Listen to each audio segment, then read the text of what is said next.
আসসালামু আলাইকুম রহমতুল্লাহি ওবরাকাত। আপনারা যারা সৌদি আরবে আসতে চান, আমি কিছু গুরুত্বপূর্ণ কিছু বিষয় আছে, ওই বিষয়গুলো আসলে জানা প্রয়োজন। প্রথমত হচ্ছে আপনি কার কাছে আসবেন, কি কাজে আসবেন, ওইটা ঠিক করা। ভালো একজন মানুষ,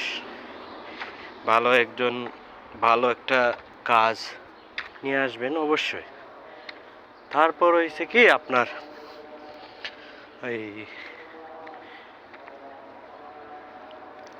আরবিটা যাই না আসবেন, যতটুকু পারেন, যতটুকু সুযোগ হয় আরবিটা যাই না আসা, কারণ আরবি ছাড়া আপনি এখানে অচল। আপনারা যারাই আসবেন টুকটাক কিছু আরবি শিখে আসবেন, আপনাদের অনেক উপকার হইব, বুঝতে পারছেন?